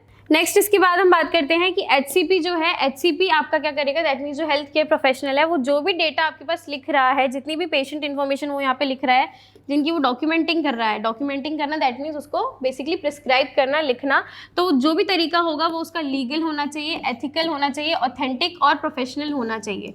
दैट मीन्स जो चीज़ जो सारे number of doctors, mostly doctors जो फॉलो करते हैं, जो लीगल तरीका है किसी भी प्रिस्क्रिप्शन को लिखने का, जो भी चीज़ें हैं उनको लिखने का, वही चीज़ उसको यहाँ पे फॉलो करनी है। उसको अपना जो भी एक जो मैनर होता है लिखने का, वो चीज़ उसको उस ट्रैक से नहीं हटना है, अदरवाइज वो चीज़ें अंडरस्टूड नहीं होती है किसी और पेशेंट के लिए या फिर किसी और हेल्थ केयर प्रोफेशनल्स के लिए, राइट। नेक्स्ट इसके बाद में हम बात करते हैं कि आपका जो पीएमआर है उसके अंदर कंटेंट क्या क्या आपके पास आ सकता है। तो पीएमआर आपकी बेसिकली क्या करती है, डिस्क्रिप्टिव हेडिंग को कंटेंट करती है। तो जो भी उसके पास एक रिकॉर्ड होगा, बेसिकली हम इसको एक प्रिस्क्रिप्शन की तरह या इसको एक हम रिकॉर्ड की तरह यहाँ पे मान सकते हैं कि अब जो रिकॉर्ड है उसकी जो एक कुछ हेडिंग होगी। अब वो हेडिंग के अंदर क्या आएगा कि वो क्लिनिकल फार्मेसी में गया है, वो न्यूट्रिशन के लिए गया था, बेसिक अपना चेकअप के लिए गया है, या वो किसी पर्टिकुलर कार्डियोलॉजिस्ट को फॉलो कर रहा है, तो वो चीज़ यहाँ पर आएगी, ठीक है, कि ये कार्डियोलॉजी कंसल्टेंसी उसकी हुई है, बेसिक सपोर्ट के लिए गया है, या फिर न्यूट्रिशन सपोर्ट है, क्लिनिकल फार्मेसी में गया है, जो भी चीज़ें हैं वो चीज़ आपकी इस रिकॉर्ड के अंदर आएगी, राइट। उसके बाद में नेक्स्ट आपका आएगा कि डेट और टाइम यहाँ पे क्या है। जिस भी टाइम पे आपका पीएमआर लिखा जाएगा उसका डेट और टाइम आपका ऑलवेज आएगा। जैसा कि हम एक प्रिस्क्रिप्शन के अंदर देखते हैं, प्रिस्क्रिप्शन में आपकी डेट और टाइम, यहाँ पे डेट मेजरली बहुत ज़्यादा इंपॉर्टेंट होती है, तो उस तरीके से आपकी पीएमआर में आपकी डेट और टाइम यहाँ पे इंपॉर्टेंट रोल प्ले करती है। उसके बाद में नेक्स्ट जो भी आपका पेशेंट का स्पेसिफिक डेटा है, पेशेंट स्पेसिफिक डेटा के अंदर अब पेशेंट का जो भी हिस्ट्री है वो भी आ सकता है। इसके बाद में इसकी जो भी अभी करंटली जो भी ट्रीटमेंट उसका चल रहा है, करंट ट्रीटमेंट यहाँ पे आएगा, जो भी मेडिकेशन वो ले रहा है उस मेडिकेशन के बारे में आएगा, किस रूट से ले रहा है, कौन सी टैबलेट्स ले रहा है, कौन सी डोसेज फॉर्म ले रहा है, ये सारा उसका स्पेसिफिक डेटा पीएमआर के अंदर यहाँ पे मेंशन किया जाएगा। नेक्स्ट इसके बाद में जिस भी हेल्थ केयर प्रोफेशनल ने ये सारा डेटा लिखा है उस हेल्थ केयर प्रोफेशनल का यहाँ पे साइन और यहाँ पे उसका टाइटल आना मैंडेटरी है कि ये सारा पीएमआर इस हेल्थ केयर प्रोफेशनल ने लिखा था, तो उसका नाम सिग्नेचर वहाँ पर होना कंपलसरी है। क्लियर। नेक्स्ट हम बात करते हैं कि पीएमआर जो भी कोई हेल्थ केयर प्रोफेशनल आपका लिख रहा है, आपने देखा कि पीएमआर को किस किस तरीके से लिखना है, वो तरीका लिखने के बाद में आपका ये चीज़ एक बहुत इंपॉर्टेंट है कि पीएमआर जो लिख रहे हैं वो आपका बहुत ही क्लियर वे में होना चाहिए, बिल्कुल रीडेबल होना चाहिए, पढ़ने में आना चाहिए, ईजी टू अंडरस्टैंड होना चाहिए, ठीक है। तो वो चीज़ क्यों, क्योंकि वो आपका नंबर ऑफ टाइम फोटोकॉपीड होगा। बेसिक इसका क्लियर लिखने का यही मतलब है कि मैंने आपको एक रिकॉर्ड बना के दिया है, वो रिकॉर्ड अगर आपका क्लियर होगा तभी वो आगे और फोटोकॉपी आप उसकी करवा सकते हो। फोटोकॉपी जेरोक्स आपको करवानी है, वो क्यों करवानी पड़ती है, क्योंकि हम अलग अलग डॉक्टर्स के पास हम जा रहे हैं, अलग अलग हेल्थ केयर प्रोफेशनल्स के पास जा रहे हैं, तो उनको हमें हमारा सारा हिस्ट्री बताना है, तो इसीलिए जो भी हमारे पीएमआर है उसको हमें जेरोक्स करवाना पड़ेगा। अगर आपने ओरिजिनल ले दिया तो आपके पास कुछ भी नहीं रहेगा, इसीलिए आपको बार बार उसकी जेरोक्स करवा के देनी पड़ेगी, उसकी फोटोकॉपी करवा के देनी पड़ेगी। तो इसीलिए जो ओरिजिनल आपकी पीएमआर है उसका जो भी मैनर है, लिखने का जो तरीका है वो क्लियर होना चाहिए। और अगर हम यहाँ पे क्लियरली की बात कर रहे हैं तो बेसिकली मैं ये कह दूं कि जिस भी कलर से बेसिकली हम पेन पेंसिल कंप्यूटराइज जिस भी तरीके से लिख रहे हैं वहाँ पे हम ब्लैक कलर को मेजरली प्रिफर करते हैं कि क्योंकि तो जब ब्लैक कलर की आप बार बार फोटोकॉपी करवाते हो तो वो चीज़ वहाँ पे अल्टीमेटली क्लियर रहती है। यहाँ पे हम ब्लैक या फिर ब्लू कलर ही कंसिडर कर सकते हैं। ब्लू को भी अगर हम एक बार को छोड़ें तो प्रिफरेबली हम बात करेंगे तो ब्लैक कलर को यहाँ पे मेजरली कंसिडर किया जाएगा पीएमआर लिखने के लिए, क्योंकि इसकी हमें बार फोटोकॉपी जेरोक्स हमें यहाँ पे करवानी रहती है। दूसरा, अगर वो चीज़ क्लियर रहेगी, अगर आपका पीएमआर क्लियर है तो क्या होगा, obviously reduce the risk of miss reading और मिस इंटरप्रेटिंग। बोल ही नहीं रही मैं, हटाओ, इंटरप्रेटिंग, ठीक है। नेक्स्ट, क्लियर होने का यहाँ पे क्या बेनिफिट रहेगा कि it reduces the risk of miss reading. That means जो भी दूसरा डॉक्टर आपकी रीडिंग कर रहा है, अगर वो चीज़ क्लियर होगी तो अच्छे से समझ में आएगी। अगर उसके अंदर कुछ भी डाउट रहता है तो सामने वाला डॉक्टर उस चीज़ को गलत तरीके से समझ सकता है, मिस रीडिंग हो सकती है तो और मिस इंटरप्रिटेट फिर वो उसको यहाँ पे कर सकता है। तो ये चीज़ ना हो, इसलिए हमारा जो भी है वो चीज़ पीएमआर वो ऑब्वियसली हमारी क्लियर होनी चाहिए, ब्लैक कलर की होनी चाहिए, क्योंकि उसे हम मल्टीपल टाइम्स जेरोक्स करवाते हैं। नेक्स्ट हम यहाँ पे बात करते हैं कि जो भी आपका कंटेंट है, कंटेंट आपको क्या लिखना था, किस तरीके से लिखना था, आपने वो देख लिया कि क्लियरली आपको लिखना है। उसके अंदर ये कंटेंट आपकी डिस्क्रिप्टिव हेडिंग होती है, आपकी डेट टाइम होती है, से जो आपका HCP है उसका साइन सिग्नेचर यहाँ पे रहता है, बट वो फॉर्मेट आपका क्या रहेगा, तो वो चीज़ आपकी यहाँ पे अभी मेंशन्ड है। फॉर्मेट आपका जो रहता है वो है आपका SOAP format, SOAP, SOAP format, इसको हमने शॉर्ट फॉर्म में बनाया है। SOAP का यहाँ पे क्या मतलब है, subjective objective assessment plan. That means आपका जब भी आप पीएमआर लिख रहे हो तो सब्जेक्टिव दैट मीन्स जो भी आपका थ्योरी पार्ट है, ठीक है, तो थ्योरी पार्ट आपको यहाँ पे लिखना रहेगा। दूसरा, ऑब्जेक्टिव में जो बिल्कुल कंसाइज है, ABC करके आप उसको कर सकते हो, वो चीज़ आपकी लिखनी है। दूसरा असेसमेंट, जो भी चीज़ हम उसकी असेसमेंट कर रहे हैं, उसको टेस्ट कर रहे हैं, वो चीज़ यहाँ पे, और अल्टीमेटली प्लान। तो बेसिकली जो भी आपकी PMR बनती है वो SOAP की फॉर्म में बनती है, और ये SOAP फॉर्मेट आपका पूरे यूनिवर्स में रिकॉग्नाइज किया जाता है, पूरा यूनिवर्स इस चीज़ को एक्सेप्ट करता है। अगर आप ये चीज़ लिख के ना करके अगर आप इसको फ्रीली लिखते हो, दैट मीन्स आपने अपना ही कोई फॉर्मेट बनाया है, तो वो चीज़ सिर्फ आप समझ सकते हो, दूसरा डॉक्टर नहीं समझ सकता। तो इसीलिए हम ऐसा कुछ फॉर्मेट बना देते हैं ताकि यूनिवर्सली वो चीज़ों को समझा जा सके एक साथ। तो इसीलिए आपका SOAP फॉर्मेट यहाँ पे बनाया गया है। क्लियर? नेक्स्ट इसके बाद में हम बात करते हैं कि जो भी आपके मोस्ट ऑफ द इंस्टीट्यूट्स होते हैं, आउट पेशेंट डिपार्टमेंट्स होते हैं, जिनके वो एक अपना पर्टिकुलर पेशेंट्स का रोल प्ले कर रहे हैं, वो लोग क्या करते हैं, अपने हैंड रिटन PMR को या फिर हैंड रिटन जो भी उनके पास डेटा है उसको वो कंप्यूटराइज्ड कर रहे हैं। ठीक है, जो भी हैंड रिटन डेटा है उसको जब वो कंप्यूटर की फॉर्म में लिख रहे हैं या उसको सिस्टम के ऊपर लिख रहे हैं, तो वो पर्टिकुलर चीज़ आपकी क्या होगी, इलेक्ट्रॉनिक मेडिकल रिकॉर्ड वो कहलाएगी। क्लियर? जैसे outpatient clinics and individual practice are transitioning, transition करना है आपको किसको, हैंड रिटन नोट्स को इलेक्ट्रॉनिक चार्ट्स में, या फिर हम इसको यहाँ पे कंप्यूटराइज्ड चार्ट्स भी बोल सकते हैं, क्योंकि ऑब्वियसली ये चीज़ आपकी सिस्टम के ऊपर ही बनेगी। तो ये पर्टिकुलर चीज़ को हम क्या बोलते हैं यहाँ पे, इलेक्ट्रॉनिक मेडिकल रिकॉर्ड। सेम चीज़ यहाँ पे आपकी एक EHR भी होती है, इलेक्ट्रॉनिक हेल्थ रिकॉर्ड हम उसको यहाँ पे कह सकते हैं। क्लियर? नेक्स्ट इसके बाद में हम बात करते हैं, जो भी आपने PMR यहाँ पे स्टडी किया है तो उसके कुछ एडवांटेजेस होंगे। एडवांटेजेस की हम बात करें तो एडवांटेजेस में आपका सबसे पहला आता है कंसीडर्ड मोर सीरियसली। दो चीज़ें होती है, एक तो जब आप कोई चीज़ को वर्बली बोल रहे हो, दूसरा आप उसको रिटन वे में या फिर रिटन कम्युनिकेशन से आप उसकी बात कर रहे हो, तो जो रिटन वाला होगा उसको ज़्यादा मायने हम रखते हैं या फिर वो ज़्यादा कंसिडर किया जाता है, क्योंकि वर्बल वाली बात क्या है, वो तो कही और हम भूल गए, ये चीज़ क्या हो सकती है, बट रिटन के अंदर क्या होती है, वो चीज़ लिखी गई है, पेपर के ऊपर मेंशन्ड है, उसको अब आप डिनाई नहीं कर सकते, तो इसीलिए वो चीज़ ज़्यादा कंसिडर करी जाती है। क्लियर?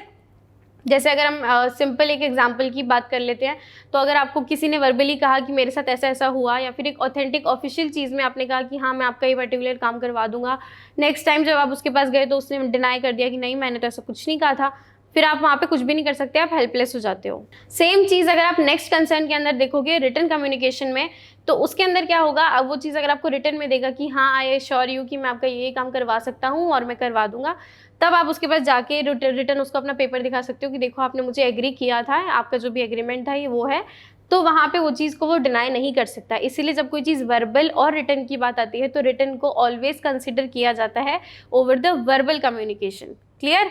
तो यहाँ पे जब हम PMR की बात कर रहे हैं तो उसको ज़्यादा सीरियसली लिया जाएगा, क्योंकि ऑब्वियसली वो एक पूरा रिकॉर्ड है, बहुत सारे हेल्थ केयर प्रोफेशनल्स ने उसके ऊपर काम किया है, तो उसको यहाँ पे कंसिडर किया जाता है। नेक्स्ट जो भी हम PMR लिखते हैं वो बहुत प्रिसाइजली लिखते हैं। प्रिसाइजली दैट मीन्स जो भी आपकी डिजीज़ है, जो भी आपका ट्रीटमेंट है, उसको बिल्कुल एक्यूरेट लिखते हैं, उसके अंदर बिल्कुल थ्योरी नहीं लिखते हैं कि ये हुआ था वो हुआ था, पूरा उसका पार्ट नहीं लिखते हैं, बिल्कुल जो भी एक एक्यूरेट चीज़ है, जितना मतलब का है अगले हेल्थ केयर प्रोफेशनल के लिए या फिर पेशेंट की इन्फॉर्मेशन के लिए, बस उतना ही कंटेंट हम यहाँ पर लिखते हैं। बेसिकली अगर मैं बात करूँ तो शॉर्ट एंड स्वीट हम इसको यहाँ पे कह सकते हैं। क्लियर? नेक्स्ट हम यहाँ पे बात करते हैं प्रोवाइड्स अ रिकॉर्ड। ऑब्वियसली अब रिटन एग्रीमेंट है आपका, तो रिटन आपके पास जितनी भी चीज़ें हैं, धीरे धीरे जब आपका वो रिकॉर्ड बनेगा, एक प्रिस्क्रिप्शन 2 4 5, तो वो सारा प्रिस्क्रिप्शन मिलके आपका एक रिकॉर्ड बनाएगा, और वो रिकॉर्ड आपकी आने वाले टाइम में जो भी पेशेंट हिस्ट्री जब आपका डॉक्टर पूछता है तब आप उसको अपना पूरा रिकॉर्ड दिखा सकते हो, तो वो चीज़ के लिए वो बिल्कुल अवेयर हो जाएगा कि हाँ इनका जो भी ट्रीटमेंट है, कब से क्या चल रहा है, किस किस डॉक्टर ने क्या क्या करवाया है, तो ये सारी चीज़ें आपका एक रिकॉर्ड यहाँ पे प्रोवाइड कराती है। क्लियर? नेक्स्ट एडवांटेज की हम बात करते हैं, क्योंकि हमने यहाँ पे पहले भी डिस्कस किया है कि वो चीज़ आपका जो भी PMR है वो बार बार क्या हो रहा है, जेरोक्स हो रहा है, फोटोकॉपीड हो रहा है, दैट मीन्स वो एक पर्टिकुलर टाइम पीरियड पे बहुत सारे लोगों के पास ट्रांसमिट किया जा सकता है, जो कि एक बहुत अच्छा एडवांटेज है। जो भी आपका डेटा है आपको एक से ज़्यादा डॉक्टर्स के पास या एक से ज़्यादा हेल्थ केयर प्रोफेशनल्स के पास लेके जाना है, तो सिंपल आप उस एक पर्टिकुलर डेटा की जेरोक्स करवा के अपने अलग अलग हेल्थ केयर प्रोफेशनल्स के पास लेके जा सकते हो। क्लियर? तो ये आपके रिटन कम्युनिकेशंस की कुछ एग्जांपल्स हैं। इसके बाद में आपका नेक्स्ट टॉपिक आता है बॉडी लैंग्वेज का। So our next topic is body language. Body language, we all know, हमने वर्बल कम्युनिकेशन और नॉन वर्बल कम्युनिकेशन, दो टाइप्स की कम्युनिकेशन देखी थी। तो जो बॉडी लैंग्वेज है वो बेसिकली आपका नॉन वर्बल कम्युनिकेशन के अंदर आता है। नॉन वर्बल कम्युनिकेशन हम सब जानते हैं जिसके अंदर आप स्पीकिंग इन्वॉल्व नहीं करते हो। तो बेसिकली बॉडी लैंग्वेज को अगर मैं सिंपल टर्म्स में कहूँ तो इट इज़ द एक्सप्रेशंस, जो भी आपका कहने वाला सुनने वाला एक्सप्रेशन दे रहा है, अपनी बॉडी से कुछ भी मूवमेंट कर रहा है, आई कांटेक्ट लूज़ कर रहा है, या फिर अपने हैंड्स को शिवर कर रहा है, बांध के बैठा है, जो भी नॉन वर्बल कम्युनिकेशन, जो भी उसकी बॉडी को देख कर के समझ में आ रहा है, वो सारी चीज़ें आपकी बॉडी लैंग्वेज के अंडर आती है। क्लियर? तो बेसिकली बॉडी लैंग्वेज आपका क्या है, एक फिजिकल बिहेवियर है, उसके अंदर एक्सप्रेशंस आते हैं, फेशियल एक्सप्रेशंस हैं, आपकी बॉडी के एक्सप्रेशंस हैं, आपके हैंड के, जेस्चर्स के, आर्म्स के, इन सब के एक्सप्रेशंस हैं जो कि एक पर्सन अपने शो करता है अनइंटेंशनली। बेसिकली ये जो चीज़ें होती है वो पर्सन जानबूझ के नहीं करता, वो ऑटोमेटिकली उसकी बॉडी ऐसे रिस्पॉन्स करती है। तो ये चीज़ें हम ऑब्जर्व करनी चाहिए हमें, ताकि हमें पता चले कि एक्चुअल में वो पर्सन क्या फील कर रहा है। जैसे कि अगर कोई पर्सन आई कांटेक्ट लूज़ कर रहा है, दैट मीन्स या तो उसको चीज़ें समझ नहीं आ रही है या फिर उसके अंदर लैक ऑफ कॉन्फिडेंस है। अगर वो कोई हम देखते हैं वीडियोस फोटोज़ में, अगर कोई पर्सन अपने हैंड को ऐसे बार बार शिवर कर रहा है तो वो नर्वस फील कर रहा होता है। ये सारी चीज़ें आपकी बॉडी लैंग्वेज को शो करती है। तो बेसिकली अगर हम बॉडी लैंग्वेज की बात कर रहे हैं तो ये आपका है तो type of communication he, but actual में क्या है, नॉन वर्बल है, प्लस इसको हम यहाँ पे वर्डलेस कम्युनिकेशन भी बोल सकते हैं। क्लियर? वर्डलेस कम्युनिकेशन भी हम इसको यहाँ पे कह सकते हैं। प्लस जब आपका बॉडी लैंग्वेज जो भी एक पर्सन शो कर रहा है वो अनइंटेंशनल है, दैट मीन्स वो ऑटोमेटिकली उसकी बॉडी वैसे रिस्पॉन्स कर रही है, तो ऑब्वियसली वो बहुत इंपॉर्टेंट रोल प्ले करता है इन द इफेक्टिव कम्युनिकेशन। उस चीज़ से हम ये एनालाइज कर सकते हैं कि सामने वाले पर्सन को क्या फील हो रहा है, क्या उसको वो कहना चाहता है, वो इंटरप्ट करना चाहता है या वो सुनना चाहता है। जो भी चीज़ें हैं हम एक बॉडी लैंग्वेज से, एक पर्सन की बॉडी लैंग्वेज से ये चीज़ों को एनालाइज कर सकते हैं। तो इसके अंदर जो भी हमारे पास बॉडी मूवमेंट इन्वॉल्व हो रही है, कोई भी जो भी पर्सन की बॉडी मूवमेंट हो रही है या फिर वो कोई भी जेस्चर्स कर रहा है, जेस्चर्स बेसिकली आपकी हैंड से, आपकी आर्म से, अगर मैं ऐसे हाथ बांध के बैठी हूँ तो ये मेरा हैंड का जेस्चर है, ये करके बैठी हूँ तो ये जेस्चर है। कुछ भी अगर आप अपनी बॉडी से, हाथ से कुछ भी कर रहे हो तो वो सारी चीज़ें आपकी जेस्चर के अंडर में आ रही है। तो जो भी बॉडी लैंग्वेज जेस्चर्स आप बॉडी लैंग्वेज के अंदर यूज़ करते हैं उसको पर्टिकुलरली हम यहाँ पे एक टर्म बोलते हैं काइनेसिक्स। तो ये जो भी टर्म्स यहाँ पे आ रही है, ये जो भी बॉडी लैंग्वेज जेस्चर एक पर्सन यूज़ करता है वो पर्टिकुलर चीज़ यहाँ पे काइनेसिक्स कंसीडर होती है, या फिर it is known as kinesics. Clear? अगर हम यहाँ पे एक एक्चुअल ऑथेंटिक डेफिनेशन की बात करते हैं तो बॉडी लैंग्वेज का डेफिनेशन रहता है, it is the use of physical behaviour. जो भी पर्सन है उसकी बॉडी के अंदर जो भी फिजिकल बिहेवियर आ रहा है उसकी बात हो रही है। नेक्स्ट उसके एक्सप्रेशंस और मैनरिज्म, कि वो किस तरीके से एक्सप्रेस कर रहा है, क्या उसका मैनर दिख रहा है और किस तरीके से वो बात कर रहा है, कम्युनिकेट नॉन वर्बली। ठीक है, नॉन वर्बली, क्योंकि वो ऐसा कुछ बोल के आपको नहीं बता रहा है कि मुझे ये चीज़ समझ में नहीं आ रही है, मैं ये चीज़ अवॉइड कर रहा हूँ। इट्स जस्ट कि उसकी बॉडी का जो भी रिस्पॉन्स आएगा, जो भी वो एक्सप्रेशन देगा, जो भी उसका फिजिकल बिहेवियर आएगा, वो सारी चीज़ें आपकी बॉडी लैंग्वेज के अंडर आती है। क्लियर? ऊपर से ये चीज़ भी यहाँ पे मैंशन है कि often done instinctively rather than consciously, that means जानबूझ के कॉन्शियसली वो चीज़ नहीं हो रही है, यहाँ पे इंस्टिंक्टिवली हो रही है। दैट मीन्स ऑटोमेटिकली उसकी बॉडी वो चीज़ का यहाँ पे रिस्पॉन्स दे रही है। अगर हम यहाँ पे कुछ एग्जांपल्स की बात करते हैं, जैसे कि ब्रीदिंग रेट, अगर कई बार ऐसा होता है कि अगर हमें डर लग रहा है या हम घबराए हुए हैं तो हमारी ब्रीदिंग रेट इंक्रीज हो जाती है ऑटोमेटिकली, राइट? नेक्स्ट उसके बाद में जैसे आपके फेशियल एक्सप्रेशन है, जैसे अगर आपको कोई चीज़ समझ नहीं आ रही है, या अगर सिंपल मैं कहूँ, मैं आपको कुछ कह रही हूँ नहीं समझ में आ रहा, आपका फेशियल एक्सप्रेशन चेंज हो जाएगा। सिंपल आप बैठे हो, कोई चीज़ ऐसी आ गई, टेस्ट हो गया, या फिर कोई जैसे आपको कोई ऐसी न्यूज़ मिल गई कि मान लो अभी आपका टेस्ट होने वाला है, तो आपका फेशियल एक्सप्रेशन सडनली चेंज हो जाएगा। तो वो चीज़ें आपकी बॉडी लैंग्वेज के अंदर आ रही है। सेम आपकी जैसे ब्लशिंग हो गई, ब्लशिंग भी एक आपका बॉडी लैंग्वेज का ही पार्ट है। नेक्स्ट इसके बाद में आती है आपकी जेस्चर विद आर्म्स हैंड्स। मैंने अभी जो बताया, आपका हैंड्स को आप फोल्ड करके बैठे हो, किस तरीके से आप अपना हैंड मूवमेंट कर रहे हो, वो सारी चीज़ें इसके अंदर आ जाती है। नेक्स्ट आपका आता है way of standing and sitting, आप किस तरीके से बैठे हो, किस तरीके से खड़े हो, आप किस तरीके से बात कर रहे हो, वॉक कर रहे हो, ये सारी चीज़ें आपकी बॉडी लैंग्वेज के एग्जाम्पल में आती है। नेक्स्ट आपका है लैक ऑफ आई कॉन्टैक्ट, जब दो लोग बात कर रहे हैं आपस में, जब आप आई कॉन्टैक्ट अपना लूज करते हो तो वो चीज़ ऐसा दिखाती है कि सामने वाला पर्सन डिसइंटरेस्टेड है, उसको हमारी बात के अंदर इंटरेस्ट नहीं आ रहा है, या फिर वो इंटरेक्ट नहीं करना चाहता बेसिकली। नेक्स्ट है आपका स्वॉलोइंग, या फिर हम यहाँ पे कफिंग भी कह सकते हैं, कि जैसे अगर किसी को इंटरप्ट करना होता है तो वो कोई थोड़ा सा करके, कफ करके, स्वॉलो करके, ऐसे करके ये सारी चीज़ों को शो करने चाहता है। जैसे अगर आप क्लास में बैठे हो, क्लास के अंदर अगर आपको कोई क्वेश्चन करना है तो आप अपना हैंड रेज करते हो, रेजिंग हैंड भी यहाँ पे इसका एक एग्जाम्पल हो सकता है। तो ये सारी चीज़ें आपकी बॉडी लैंग्वेज के एग्जाम्पल्स के अंदर में आती है। क्लियर? नेक्स्ट हम यहाँ पे बात करते हैं कि बॉडी लैंग्वेज जो भी है उसके कुछ फीचर्स क्या है। आप ये चीज़ समझ गए हो कि बॉडी लैंग्वेज बेसिकली एक नॉन वर्बल कम्युनिकेशन का पार्ट है, जिसके अंदर आपकी बॉडी लैंग्वेज, बॉडी का जो भी आप अपना बिहेवियर शो कर रहे हो, जो भी आपके एक्सप्रेशंस हैं, उनको यहाँ पे कंसिडर किया जाता है। तो फीचर्स भी आपके कुछ ऐसे ही होंगे इसके अंदर। फीचर्स में हम बात करते हैं तो सबसे पहला आपका आता है it is an art of communication without use of any words. आप इसमें कोई भी वर्ड्स को, वर्बल कम्युनिकेशन को यूज़ नहीं कर रहे, और एक आर्ट ऑफ कम्युनिकेशन है। ऑब्वियसली जैसे अगर हम दोस्तों में बैठ के बातें कर रहे हैं तो बिना आपने बात किए भी इशारों में उसको बता दिया कि देख अब ये होगा, ये होगा। तो बेसिकली आप दोनों कम्युनिकेट कर रहे हो but without using any words. तो ये चीज़ यहाँ पे एक इसका फीचर हो सकती है। नेक्स्ट इसके बाद में है expression of one feeling and status. अगर कोई भी पर्सन जो भी कुछ फील कर रहा है तो हम वो एक्सप्रेशन से उसको बता सकते हैं। जो भी हमारा कोई फ्रेंड है, फैमिली है, तो हम एक्सप्रेस करके ये चीज़ें उसको बता सकते हैं। एक तो इंटेंशनली या फिर ऑटोमेटिकली भी, जैसे आपको कोई डर लग रहा है, डर लगने वाली फीलिंग है, तो वो चीज़ आपके फेस के ऊपर यहाँ पे दिखाई देगी। क्लियर।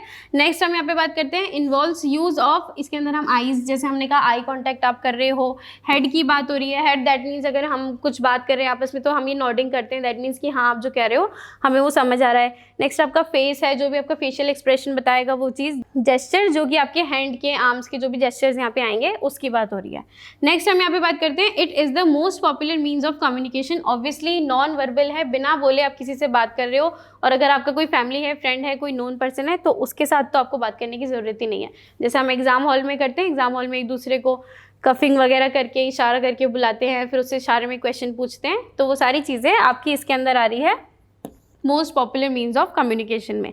नेक्स्ट हम बात करते हैं body language does not require any formal education for being understood. That means कि जब भी हम बॉडी लैंग्वेज की बात कर रहे हैं, अगर मैं आपको अपने एक्सप्रेशन से कुछ एक्सप्लेन करने की कोशिश कर रही हूँ तो उसके लिए कोई भी फॉर्मल एजुकेशन की रिक्वायरमेंट यहाँ पर नहीं होती। बेसिक चीज़ें हैं, ईजिली समझ में आ जाती है। तो यहाँ पे ऐसे कुछ फॉर्मल एजुकेशन की रिक्वायरमेंट नहीं होती, या वो चीज़ यहाँ पे मैंडेटरी नहीं है। क्लियर। तो बॉडी लैंग्वेज का इसके अंदर बस आपको इतना ही पार्ट लिखना है। नेक्स्ट इसके बाद में आपका टॉपिक आता है, next is patient interview techniques, basically the last topic of this chapter. तो पेशेंट इंटरव्यू टेक्निक्स के अंदर क्या आता है, जो भी एक फार्मासिस्ट और पेशेंट जो भी आपस में बात कर रहे हैं वो सारी कॉन्वर्सेशन यहाँ पर आएगी। ठीक है। तो जब हम यहाँ पे बात कर रहे हैं एक फार्मासिस्ट की, दूसरा एक पेशेंट की। इंटरव्यू ये टर्म यहाँ पे इसलिए का है क्योंकि ये दो लोग आपस में कम्युनिकेट कर रहे हैं। ये फार्मासिस्ट आपसे कुछ क्वेश्चंस करता है, पेशेंट इनसे कुछ क्वेश्चंस करता है, तो बेसिकली काइंड ऑफ इंटरव्यू ही ये बन जाता है। तो हम यहाँ पे बात कर रहे हैं फार्मासिस्ट और पेशेंट के इंटरव्यू की, या जो भी उनकी कम्युनिकेशन है उसकी। तो इसके अंदर जो मेजर रोल प्ले करता है वो है आपका यहाँ पे फार्मासिस्ट। क्लियर। क्योंकि फार्मासिस्ट ही सारी कॉन्वर्सेशन को इनिशिएट करेगा और फार्मासिस्ट की ही रिस्पॉन्सिबिलिटी है उस कॉन्वर्सेशन को इफेक्टिव बनाने के लिए। क्लियर। तो बेसिकली यही यहाँ पे एक मेजर रोल प्ले करता है कंट्रोल इंटरैक्शन का। अगर इंटरैक्शन इसकी तरफ से कम होगा, ये कम बात करने की कोशिश करेगा, तो पेशेंट तो बिल्कुल ही बात नहीं कर पाएगा। तो इसीलिए फार्मासिस्ट का यहाँ पे एक इम्पॉर्टेंट रोल है कि ये आपका इंटरैक्शन जो है उसको कंट्रोल करता है। अब इंटरैक्शन कंट्रोल कर रहा है, इसका ये मतलब नहीं है कि बस फार्मासिस्ट ही अपना अपना बोले जाए और पेशेंट कुछ बोले ही ना। इसको अपने कुछ सवाल पूछने हैं, उसको टाइम देना है अपना सवाल सुनने का, समझने का, फिर उसको आउटपुट करने का, फिर उसमें से उसको कुछ और क्वेश्चन अगर डाउट आता है तो ये सारी चीज़ें वो पूछ सकता है। बेसिकली ये चीज़ क्यों हो रही है, ताकि हम यहाँ पे अच्छे से पेशेंट काउंसलिंग कर सकें। ठीक है। पेशेंट काउंसलिंग हम यहाँ पे कर सकें क्लियरली। जब आप कोई चीज़ इस पेशेंट से पूछोगे तो वो आपको अलग अलग आंसर देगा।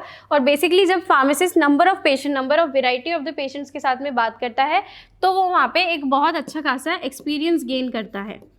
एक्सपीरियंस गेन एज इन कि बहुत सारे नंबर ऑफ टाइप्स ऑफ लोगों से आप बात करोगे तो आप समझ पाते हो कि वो चीज़ जो नहीं बोल पा रहा, वो चीज़ भी हम यहाँ पे समझ जाते हैं, क्योंकि हम बहुत सारे लोगों से बात कर रहे हैं, सेम चीज़ें हम सबसे पूछ रहे हैं। तो यहाँ पे हमें आइडिया लगता है कि सामने वाला पर्सन आपको किस तरीके से रिस्पॉन्स करने वाला है या क्या रिस्पॉन्स करेगा, और अगर वो उस तरीके से नहीं कर पा रहा तो हम ऐसा ही और सिमिलर क्वेश्चन उससे पूछ सकते हैं। क्लियर। ये पूरा यहाँ पे फार्मासिस्ट पेशेंट इंटरव्यू टेक्निक्स के अंडर में आता है। क्लियर। अगर हम यहाँ पे पूरे में प्रोसेस की बात करूँ कि किस तरीके से, किस प्रोसेस से यहाँ पे बात होती है, तो मेजरली जो भी फार्मासिस्ट है उसकी ये ड्यूटी बनती है कि उसे ओपन एंडेड क्वेश्चन पूछने चाहिए।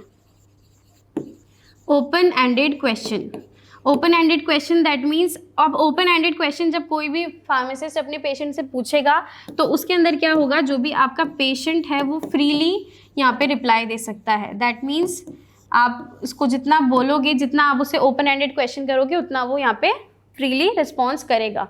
क्लियर। तो अगर मैं यहाँ पे बात करती हूँ ओपन एंडेड क्वेश्चन की, तो ओपन एंडेड क्वेश्चन बेसिकली आपके उस टाइप के क्वेश्चंस होते हैं जिसके अंदर आपको आंसर को एक्सप्लेन करना पड़े।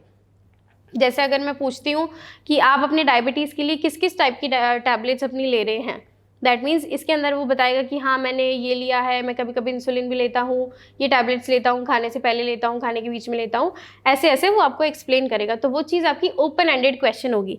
सिमिलरली जो आपकी दूसरी टाइप होती है इसकी close ended question. Close ended question में आप सिंपल एक सवाल पूछते हो और उसका आंसर मिनिमम वर्ड्स में आता है।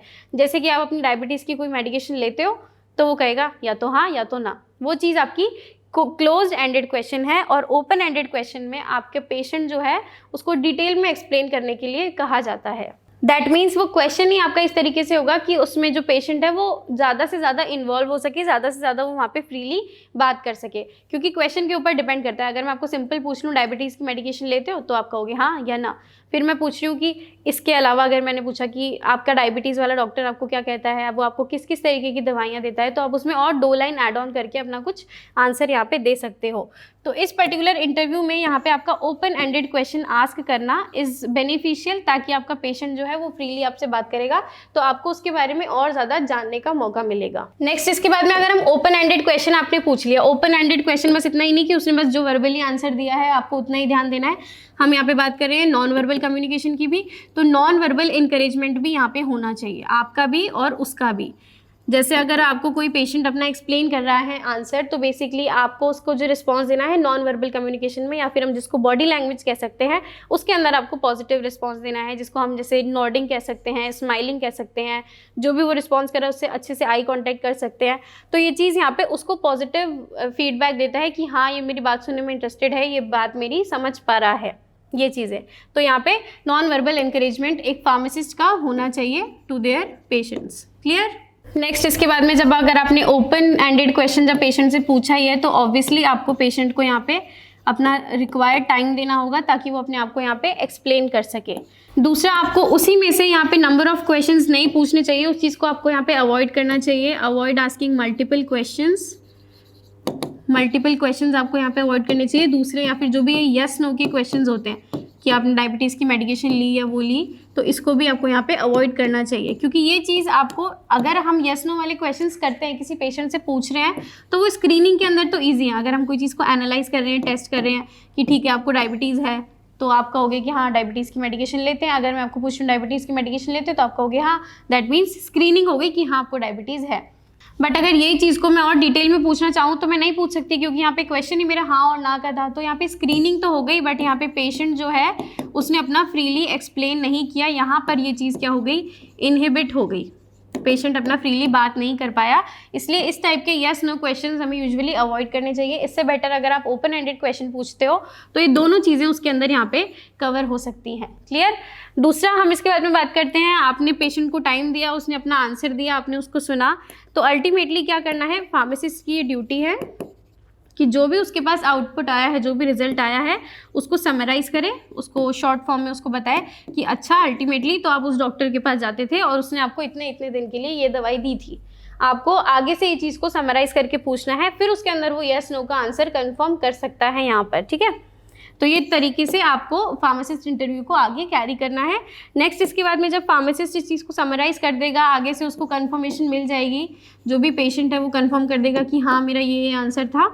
उसके बाद में आपको जो भी है वो कॉन्वर्सेशन बहुत अच्छी तरीके से क्लोज करनी है, by saying a goodbye और थैंक यू, और by giving a simple smile. तो ये चीज़ आपको यहाँ पे कॉन्वर्सेशन को इस तरीके से क्लोज करना है। क्लियर। तो ये आपका पेशेंट फार्मासिस्ट इंटरव्यू की कुछ टेक्निक्स हैं, या फिर उसको बेसिकली हमको किस किस तरीके से आगे कन्वे करना है उसके कुछ स्टेप्स हैं। नेक्स्ट हम यहाँ पे बात करते हैं कि जो भी स्टेप्स में आपने बातें की, तो उसके अंदर आपके कुछ की पॉइंट्स होते हैं कि कुछ पर्टिकुलर चीज़ों का आपको बहुत ज़्यादा ध्यान रखना चाहिए। तो वो चीज़ें यहाँ पर क्या है उसकी बात करते हैं। तो इसके अंदर आपकी सबसे पहली है मेडिकेशन इन्फॉर्मेशन। दो चीज़ें, दो फैक्टर्स आपके हैं जो दो की पॉइंट्स आते हैं। एक तो मेडिकेशन फैक्टर आता है, दूसरा आपका मेडिकेशन हिस्ट्री प्रॉम्प्ट्स आती हैं। दैट मीन्स जो आप करंटली दवाई ले रहे हो उसके बारे में आपको पता होना चाहिए, दूसरा जो हिस्ट्री में चला उसके बारे में आपको पता होना चाहिए। तो हम यहाँ पे जो अभी करंट चल रहा है उसकी बात कर रहे हैं। तो इसके अंदर आपका क्या आएगा, जो भी आपके पेशेंट की करंट मेडिकेशंस है उसको हम यहाँ पे वेरीफाई करते हैं, ये किस टाइप की मेडिकेशन ले रहा है, कौन सी ले रहा है। कुछ सवाल पूछ करके, normal basic open ended close ended किसी भी टाइप का क्वेश्चन करके हमें बस इन चीज़ों को कंफर्म करना है कि ये चीज़ें यहाँ पर है या नहीं। जैसे कि आप कोई प्रिस्क्राइब्ड मेडिकेशन ले रहे हो क्या, दैट मीन्स प्रिस्क्राइब्ड मेडिकेशन जो आपको प्रिस्क्रिप्शन पे गिवन है, आपको एक अच्छे खासे लंबे समय से आप ले रहे हो वो चीज़। दूसरा ओटीसी, ओटीसी मेडिकेशन कौन सी होती है, over the counter drugs. Over the counter drugs वो होती है जो आपको बिना प्रिस्क्रिप्शन के भी यहाँ पे मिल सकती है। जैसे सिंपल आप जा रहे हो, पैरासीटामोल दे दो, कफ सिरप दे दो, कोई एलर्जी हो गई तो उसकी दवाई दे दो, एंटी एसिड दे दो, फार्मासिस्ट को हम बोलते हैं। तो वो सारी चीज़ें आपकी ओटीसी मेडिकेशन के अंदर आती है जो आपको बिना प्रिस्क्रिप्शन के भी जो फार्मासिस्ट है वो दे सकता है। क्लियर। नेक्स्ट इसके बाद में मुझसे पूछते हैं कि आप वाइटामिन ले रहे हो, कोई वाइटामिन सप्लीमेंट तो नहीं ले रहे हो, कोई हर्बल तो नहीं ले रहे, आयुर्वेदिक दवाइयाँ कुछ भी। दूसरा इसके बाद में न्यूट्रास्यूटिकल्स या फिर हेल्थ सप्लीमेंट्स अगर आप कुछ ले रहे हो या फिर नहीं ले रहे। और इसके बाद में जो भी आपका रेस्पिरेटरी थेरेपी रिलेटेड मेडिकेशंस हैं, रेस्पिरेटरी थेरेपी इसके अंदर बेसिकली आएंगे आपके इनहेलर्स। इनहेलर्स इसके अंदर मेजरली आते हैं जो भी हमारे पास पंप होते हैं साल्ब्यूटामॉल के, और जिस भी पेशेंट को यहाँ पे ब्रीदिंग प्रॉब्लम हो रही है तो वो इनहेलर यूज़ कर रहा है, तो वो चीज़ों के लिए हमको यहाँ पे पूछना है। दैट मीन्स ये चीज़ें आप करंटली पूछ रहे हो कि ये सब कुछ आप एट प्रेजेंट अभी करंट टाइम में ये चीज़ें यूज़ कर रहे हो या नहीं कर रहे हो, ये की पॉइंट्स आपको ध्यान रखने होते हैं। नेक्स्ट इसके अलावा फिर हम बात करते हैं हिस्ट्री की।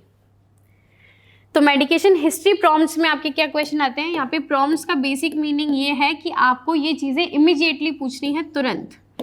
क्लियर, कि हमने करंट के बारे में पूछ लिया, अब हम इमीडिएटली उसकी हिस्ट्री के बारे में भी पूछना चाहिए। तो इसके अंदर हम क्या करते हैं, इनकॉर्पोरेटिंग वेरियस प्रॉबिंग क्वेश्चंस। तो प्रॉबिंग क्वेश्चन क्या होते हैं, वो क्वेश्चन जिसके अंदर हम और ज़्यादा पेशेंट से किसी भी एक पर्टिकुलर मैटर के ऊपर बात कर सकते हैं। तो ask more details about particular matter, किसी भी पर्टिकुलर मैटर के ऊपर हमने जो डिटेल्स गैदर करनी है वो क्वेश्चंस आपके यहाँ पे प्रॉबिंग क्वेश्चंस हो सकते हैं। वो चीज़ें हमको यहाँ पे पूछनी है जब हम पेशेंट की हिस्ट्री के बारे में पूछ रहे हैं, क्योंकि प्रॉबिंग क्वेश्चंस अगर हम पूछेंगे, कुछ ऐसा डिटेलिंग क्वेश्चन और हम उससे पूछेंगे तो पेशेंट की मेमोरी को वो ट्रिगर कर सकता है कि हाँ पास्ट में मैं ये मेडिसिन लेता था। बेसिकली हमको उसको याद दिलवाना है कि आप कौन सी मेडिकेशन लेते थे। अगर मैं आपको कह दूँ कि आप ये बताओ कि पिछले 6 महीने में कौन कौन सी दवाई लेते थे, तो ऐसे जो उसको याद नहीं रहेगा, बट हम उसे कुछ क्वेश्चंस करेंगे, हम एग्जांपल्स अभी आगे देखेंगे, तो उस तरीके के क्वेश्चन से मे पॉसिबल कि उसको वो चीज़ें याद आ सके। क्लियर। तो हम यहाँ पे बात करते हैं किस किस टाइप के आपको क्वेश्चंस यहाँ पे पूछने चाहिए। तो उसके अंदर सबसे पहला आपका आता है open ended questions. Open ended question आपको पूछना है जिसके अंदर एग्जाम्पल के लिए हम यहाँ पे देखते हैं कि what do you take for your high cholesterol. That means अगर आपका हाई कोलेस्ट्रॉल है तो आप उसके लिए किस तरीके की दवाइयाँ ले रहे हैं। सिंपल ओपन एंडेड क्वेश्चन है, क्लोज एंडेड नहीं है कि आप उसकी दवाई ले रहे हो, दैट मीन्स वो क्लोज हो गया कि हाँ या ना। तो ये दोनों चीज़ें आपको यहाँ पे पूछनी है। ओपन एंडेड क्वेश्चंस भी पूछने हैं और क्लोज एंडेड क्वेश्चंस भी यहाँ पे हमें पेशेंट से पूछने होते हैं। जैसे हम क्लोज एंडेड क्वेश्चन का यहाँ पे एग्जाम्पल देखते हैं, do you take medicine on high cholesterol. Do you जब आ गया उसने पूछ लिया कि आप ये दवाई ले रहे हो, दैट मीन्स आपका आंसर या तो होगा या तो येस या नो। बट इसके अंदर आप यहाँ पे एक्सप्लेन कर सकते हो या फिर वो क्लियरली कह देगा कि no I don't take medications for high cholesterol, तो वो चीज़ यहाँ पे वहीं फुल स्टॉप लग जाएगा। और अगर कुछ लेगा तो वो यहाँ पे एक्सप्लेन कर देगा कि किस किस तरीके की वो दवाइयाँ यहाँ पे ले रहा है। क्लियर। नेक्स्ट हम देखते हैं जैसे ask about route of administration. ये कौन आस्क कर रहा है, ये आपका फार्मासिस्ट आस्क कर रहा है टू देयर पेशेंट। क्यों? क्योंकि आपको पेशेंट की मेडिकल हिस्ट्री को यहाँ पे जानना है। तो रूट ऑफ एडमिनिस्ट्रेशन का हम यहाँ पे क्वेश्चन कर सकते हैं। तो आप इस किस तरीके से क्वेश्चन यहाँ पे पेशेंट से कर सकते हो कि do you put any medications on your skin. जैसे आप अपनी स्किन के ऊपर कोई अपना मेडिकेशन लगा रहे हो या फिर नहीं। बिकॉज यूजुअली क्या होता है, जो पेशेंट्स होते हैं जैसे अपने कोई क्रीम, ऑइंटमेंट, ऑयल अगर वो अपनी स्किन के ऊपर लगा रहे हैं, बोन्स के ऊपर लगा रहे हैं, नी पे कहीं पे भी पेन है, तो वो चीज़ को वो मेंशन करना भूल जाते हैं क्योंकि नहीं पता होता। ये इतनी बेसिक सी चीज़ हम सोचते हैं क्या ही बताना है। तो ये चीज़ हम जब फार्मासिस्ट की ड्यूटी है कि वो इसको यहाँ पे पूछे ताकि आपको सामने से इस चीज़ का आंसर मिल सके कि हाँ मेरे पैर में प्रॉब्लम है, मेरे हाथ में प्रॉब्लम है, तो मैं ये ऑइंटमेंट यूज़ करता हूँ या करती हूँ। ठीक है। नेक्स्ट इसके बाद में फार्मासिस्ट की क्या ड्यूटी है कि वो पूछे कि आप कौन सी मेडिकेशंस ले रहे हो, अपने जो भी मेडिकल ट्रीटमेंट है, मेडिकल कंडीशन है, उस केस में आप किस तरीके की मेडिसिन यहाँ पे ले रहे हो। जैसे what do you take for your diabetes, आप अपनी डायबिटीज़ के लिए किस तरीके की दवाइयाँ लेते हैं। तो वो यहाँ पे आपको एक्सप्लेन कर सकता है कि मैं खाली पेट वाली दवाई लेता हूँ, इस कलर की है, वो और एक्सप्लेन कर देगा जब आप अपना ओपन एंडेड क्वेश्चन यहाँ पे पूछते हो। तो नेक्स्ट इसके बाद में कि किस समय पे किस टाइम पे आप अपनी दवाई लेते हो। जैसे हम यहाँ पे बात करें कि कुछ कुछ मेडिकेशन आपको वीकली लेनी होती है, कुछ आपको मंथली लेनी होती है, तो वो यहाँ पे किस तरीके की मेडिकेशन आप कब ले रहे हो वो हमें यहाँ पे क्वेश्चन करना है कि आप कौन सा किस समय पे अपनी दवाई ले रहे हो, वंस अ वीक लेते हो, वंस अ मंथ लेते हो। क्योंकि ये जो मेडिकेशन होती है, मान लो वंस अ मंथ अगर आपको कोई मेडिकेशन लेनी है तो यूजुअली पेशेंट भूल जाता है कि हाँ मैंने महीने में एक बार कोई दवाई ली थी। तो वो भूलना नहीं है, हमें फार्मासिस्ट को पेशेंट से सवाल इस तरीके से करना है कि उसको याद आए वो चीज़ें, वो ट्रिगर करे। ठीक है, तो ये आपका इसके अंदर पेशेंट इंटरव्यू स्किल्स के अंदर आता है। नेक्स्ट इसके अंदर जब हम बात कर रहे हैं ऑलरेडी हिस्ट्री की, तो प्रिस्क्राइब्ड मेडिकेशंस का तो हमने पूछ लिया, जैसे डायबिटीज़ का मेडिकेशन लेते हो कि नहीं लेते हो, XYZ जो भी हमने क्वेश्चंस देखे। उसके अलावा हम यहाँ पे OTC मेडिकेशंस का भी क्वेश्चन हमें इमीडिएटली यहाँ पे पूछ लेना चाहिए। तो OTC मेडिकेशन के लिए हम किस तरीके के क्वेश्चन पूछ सकते हैं कि what do you take when you get a headache, जब आपको सिर दर्द होता है तो आप क्या लेते हो। सिंपल आंसर बोल देगा वो, मैं पैरासीटामोल लेता हूँ, या कह देगा कि नहीं मैं नहीं लेता, मैं सो जाता हूँ, मैं बियर कर लेता हूँ, या जो भी कुछ है। ठीक है, नेक्स्ट यहाँ पे आ सकता है कि what do you take for your allergies, की अगर सिंपल बेसिक किसी को एलर्जी हो गई है तो वो उस टाइम पे कौन सा मेडिकेशन, कौन सा ट्रीटमेंट यहाँ पे फॉलो कर रहा है। नेक्स्ट हम पूछ सकते हैं कि what do you take when you get a cold, जब आपको सर्दी जुकाम हो रहा है तब आप कौन सी दवाइयाँ ले रहे हो। या फिर do you take anything for heartburn, जब आपका हार्ट बर्न हो रहा है। हार्ट बर्न दैट मीन्स इसको हम एसिडिटी बोलते हैं, कि अगर आपको एसिडिटी हो रही है तब आप कुछ ले रहे हो, या फिर नहीं ले रहे तो क्या ले रहे हो, ऐसा कुछ। नेक्स्ट इसके अंदर हम ये पूछ सकते हैं कि what do you take anything to fall asleep, that means अगर आपको नींद नहीं आ रही है तो सोने के लिए अगर आप अपना कोई मेडिकेशन ले रहे हो या नहीं ले रहे। तो ये सारी चीज़ें आपकी OTC मेडिकेशन के अंदर में आ गई है। तो पेशेंट इंटरव्यू डिटेल्स के अंदर आपको ये सारे क्वेश्चंस करने होते हैं, पेशेंट की करंट मेडिकेशन, पेशेंट की हिस्ट्री, इन सबको यहाँ पे एनालाइज करना होता है। क्लियर। तो चैप्टर नंबर 4 कम्युनिकेशन स्किल के आपके कुछ टॉपिक्स थे, ये हमने इस लेक्चर के अंदर कंप्लीट कर लिए हैं। नेक्स्ट वीडियोज़ में हमारा नया चैप्टर स्टार्ट करेंगे। Okay students, thank you so much.